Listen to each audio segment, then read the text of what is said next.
क्या आप जानते हैं, भगवान हनुमान ने बचपन में ही ऐसी अद्भुत शक्तियां दिखा दी थी जिन्हें देखकर देवता भी आश्चर्य में पड़ गए थे।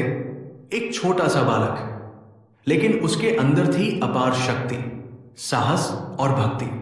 आज जानेंगे बाल हनुमान की वो दिव्य कथा जिसे सुनकर आपका मन भक्ति से भर जाएगा।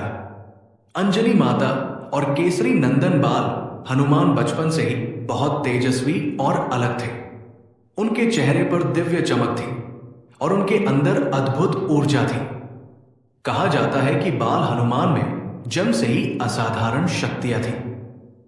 वो अपनी इच्छा से अपने रूप को बदल सकते थे, बहुत तेज गति से उड़ सकते थे और बड़े से बड़े संकट का सामना करने का साहस रखते थे। उनकी चंचलता भी अद्भुत थी। वो अपनी शक्तियों से अनजान थे, लेकिन उनका हृदय हमेशा दूसरों की सहायता के लिए तैयार रहता था। एक दिन बाल हनुमान ने आकाश में चमकते हुए सूर्य देव को देखा। उनके बाल मन ने सोचा, ये तो कोई सुंदर लाल फल है। बाल हनुमान तुरंत आकाश की ओर उड़ चले।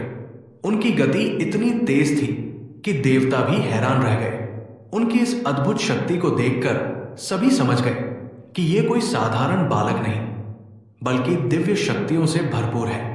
बाल हनुमान का साहस और उनकी निडरता देखकर देवताओं ने भी उनकी शक्ति को पहचाना। बाल हनुमान के पास कई दिव्य गुण थे। वो अपनी इच्छा से विशाल और छोटा रूप धारण कर सकते थे। उनके अंदर अपार बल था, लेकिन उससे भी बड़ी थी उनकी बुद्धि और विनम्रता। वो कभी अपनी शक्ति का घमंड नहीं करते थे। उनका मन हमेशा सेवा, धर्म और दूसरों की रक्षा में लगा रहता था। यही गुण उन्हें सबसे महान बनाते हैं। बाल हनुमान की सबसे बड़ी शक्ति केवल उनका बल नहीं था, उनकी सबसे बड़ी शक्ति थी उनकी भक्ति। आगे चलकर यही बाल हनुमान भगवान श्री राम के सबसे बड़े भक्त बने। उन्होंने अपनी शक्ति को हमेशा धर्म और सत्य की रक्षा के लिए इस्तेमाल किया। उनकी कहानी हमें सिखाती है कि असली शक्ति वही है जिसका उपयोग अच्छे कार्यों के लिए किया जाए।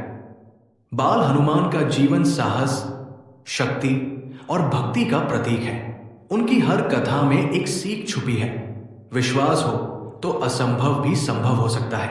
अगर आपको बाल हनुमान की ऐसी दिव्य कथाएं पसंद है तो वीडियो को लाइक करें, कमेंट में लिखें जय बजरंगबली और ऐसी ही अद्भुत कथाओं के लिए सब्सक्राइब जरूर करें।